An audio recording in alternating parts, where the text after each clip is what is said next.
আল্লাহর নামগুলো ধরে যদি দোয়া করেন আল্লাহ ওই দোয়া ফিরায় দেয় না।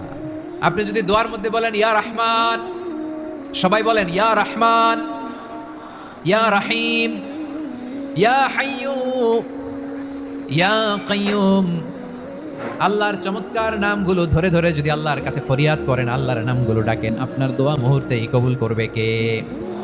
বিষ্ণু ঈসা ইসলাম এভাবে আল্লাহর নামগুলো ধরে ধরে জিকির করতেন, আল্লাহর নাম জপতেন। তিনি বলতেন আসআলুকা বিকুল্লি ইসমিন হুয়া লাক, আল্লাহ তোমার যত নাম আছে সব নামের ওসিলায় তোমার কাছে ফরিয়াদ করি, সব নামের ওসিলায়। আনসালতাহু ফি কিতাবিক, যে নাম তুমি তোমার কিতাবে নাজিল করেছো। আও আল্লামতাহু আহাদাম মিন খালকিক, অথবা তোমার কোন সৃষ্টিকে তোমার নাম তুমি জানিয়েছো। আও ইস্তাসারতা বিহি ফি ইলমিল গায়বি ইনদাক, অথবা গায়েবের জ্ঞানে তুমি তোমার নিজের জন্য ওই নামগুলো সংরক্ষিত রেখে দিয়েছো। সব নামের ওসিলায় তোমার কাছে চাই। সুবহানাল্লাহ পড়েন।